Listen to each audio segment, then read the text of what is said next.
A coisa complicou nessa reta final da temporada de A Casa do Dragão.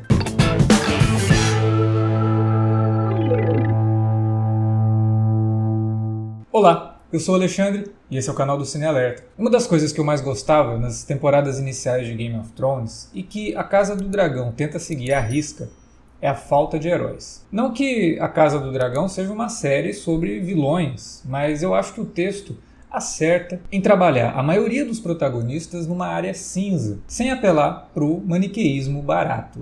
Os personagens têm seus motivos e acreditam nesses motivos para cometer os atos que cometem. Mas se tem uma coisa que fica muito clara na segunda metade da primeira temporada de House of the Dragon, é que isso não é bem trabalhado em 100% do tempo.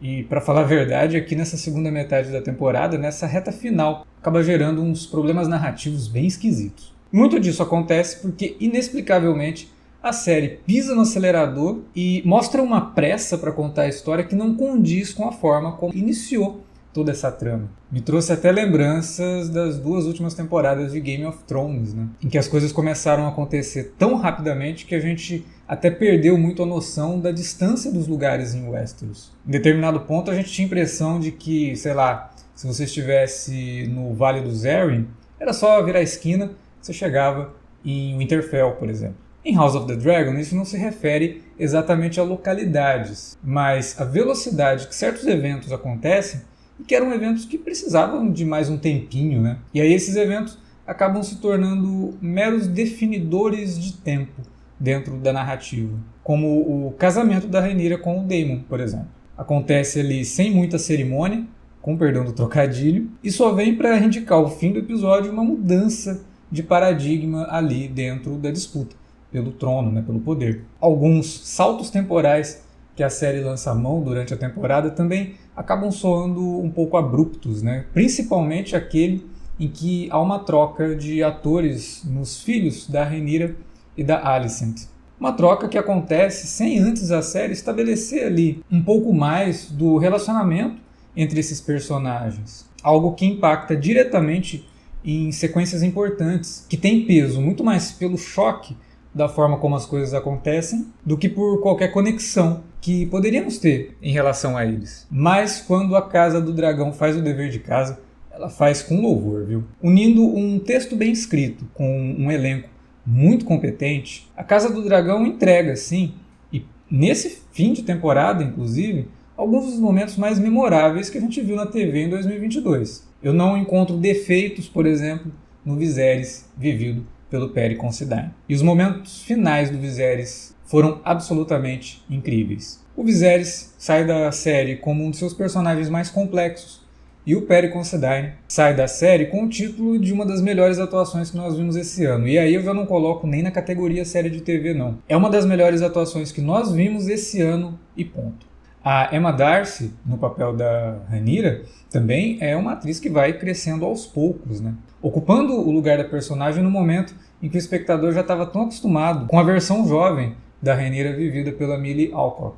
A última cena da Emma Darcy, no papel da Rhaenyra, aqui na série, é de um peso gigantesco e ela consegue fazer o espectador sentir isso com uma interpretação completamente física. Ela se torna, ali naquele último momento da temporada, quase que um efeito especial humano. Me lembrou muito aquela cena do Superman que muita gente compartilha para mostrar a capacidade do Christopher Reeve em alterar a sua expressão, a sua expressão corporal, se transformando do Clark Kent para o Superman com um mero tirar de óculos e uma mudança de postura. Claro que na Casa do Dragão a cena aqui da Rhaenyra tem um significado completamente diferente, com a personagem alterando a postura dela devido a um acontecimento bastante trágico e que faz com que ela mude completamente a forma de pensar. E enquanto a Emma Darcy foi trabalhando aos poucos essa personagem, construindo aos poucos para chegar nesse ápice, a Olivia Cooke, no papel da Alicent, eu acho que foi unânime em relação à aceitação do público. Não tirando os méritos da Emily Carey, que viveu a Alicent na primeira metade da temporada, mas a Olivia Cooke roubou a personagem para si no melhor uso dessa expressão. Já o Daemon do Matt Smith eu considero o personagem mais maltratado pelo roteiro de A Casa do Dragão. Enquanto de um lado nós temos personagens que agem por motivos particulares e são trabalhados para que isso não se coloque dentro de alguma definição maniqueísta, Daemon age de acordo com o que o roteiro pede, sem nunca parecer realmente um personagem bem construído ou cheio de nuances. Isso pode inclusive ser observado pela forma como os espectadores, alguns pelo menos, encaram o personagem, de forma até confusa em relação ao que devem sentir sobre ele. Tem gente até que acha que ele faz o que ele faz por amor a Rhaenyra, que pode trazer inclusive uma romantização de um relacionamento claramente abusivo. Outra subtrama que é negativamente impactada por essa pressa da série em contar a história é a da Verme Branco, Eu vi muita gente nas redes sociais sequer entendendo que no penúltimo episódio da temporada houve um atentado à vida dessa personagem por parte do Otto Hightower. Aí com esses problemas todos observados aqui nessa segunda metade, a série não me pareceu pronta para realmente começar, porque parece que essa é a impressão que fica, principalmente deixada pelo fim de temporada. Parece que faltou alguma coisa ali no meio. Houve pressa em chegar numa situação que na verdade não chega, o que demonstra que em vez de acelerar as coisas, a série deveria ter se mantido em seu próprio ritmo, no ritmo que ela já havia demonstrado dominar tão bem na primeira metade da temporada, que eu até elogiei nos vídeos que eu fiz. Talvez não houvesse a necessidade de jogar esse gancho para a segunda temporada, indicando o conflito que de fato vai marcar o próximo ano da série, ou que pelo menos fizesse isso de forma um pouquinho mais natural, que o roteiro se desenvolvesse de forma um pouco mais natural. A Casa do Dragão é uma série que é capaz de mostrar muita competência em estabelecer seus temas. Eu gostei disso. Eu adorei o fato de que os conflitos que a gente vai ver no futuro são frutos de uma sequência absurda de mal-entendidos ou abusos que saíram do controle. Isso conversa muito bem com tudo que eu falei no começo do vídeo sobre ela não se render a meras convenções de heróis e vilões. Eu gosto, por exemplo, da justificativa da Rhaenys em não ter matado a família real inteira quando ela conseguiu finalmente pegar ali seu dragão. A personagem ficou boa parte da temporada indicando que não tinha nenhum tipo de pretensão a assumir o trono. Ela já tinha superado o fato de não ter sido escolhido para ser a rainha. Se ela tivesse tomado uma atitude drástica, como dizer Dracarys frente a toda a família real ali, seria algo bem sem propósito, embora muita gente estava torcendo para isso acontecer. Primeiro que a série acabaria ali, e depois que, de fato, não condiz muito com o que a personagem disse ao longo de toda a temporada, e principalmente o que ela diz momentos antes para Alicent, porque essa cena também cria uma conexão muito grande com o diálogo que ela tem com a Alicent. Sabe aquele papo de falar para Alicent que ela não era realmente livre, que ela só estava vendo o mundo através de uma fresta, de uma janela numa torre? Pois é, o episódio cria uma representação visual disso quando a Rhaenys finalmente consegue fugir. O que dá para ela definitivamente a última palavra nesse assunto.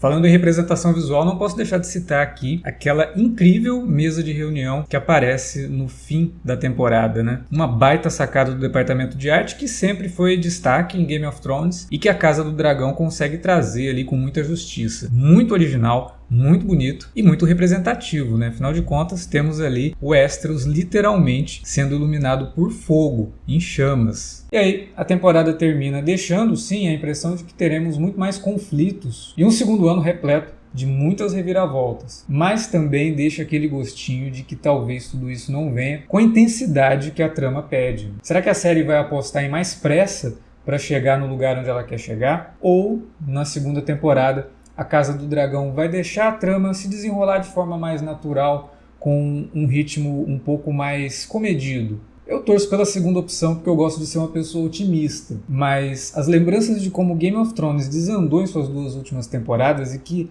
eu havia praticamente esquecido no começo da Casa do Dragão, se você se lembra do primeiro vídeo que eu gravei a respeito da série, começaram a voltar nesses momentos finais da temporada. E olha, eu espero conseguir esquecer isso na próxima. E você, o que achou de A Casa do Dragão? Concorda que a série dá umas derrapadas aqui e ali durante a temporada, mas que é uma temporada boa, é uma série interessante de acompanhar? Comenta aí embaixo, quero saber a tua opinião, vamos continuar esse papo, como sempre, depois do vídeo. Se você curtiu esse vídeo, compartilha aí nas suas redes sociais e indica o conteúdo do Cine Alerta para quem curte A Casa do Dragão, mas também para quem gosta de cinema, de cultura pop em geral. A gente está com muito conteúdo sendo disponibilizado por aqui e com planos de muito mais no futuro. Se você quiser ajudar a gente a continuar esses planos, inclusive, você pode entrar em padrim.com.br/cinealerta, confere lá. Tem algum plano que certamente cabe no seu bolso, que ajuda a gente a manter os vídeos por aqui e também os podcasts que você acompanha quinzenalmente pelo Spotify. Você também pode ajudar a gente toda vez que fizer suas compras na Amazon. É só comprar na Amazon a partir de um dos links que eu deixo aqui embaixo na descrição do vídeo. Se você ainda não viu os vídeos que eu fiz sobre a Casa do Dragão, tanto no começo da temporada quanto no meio da temporada, não deixa de conferir. Aqui, ó, só clicar, assista, tem uns comentários bem legais lá e você pode até cobrar de mim depois se eu fui coerente ou não, né? É isso. Valeu pela audiência e até a próxima.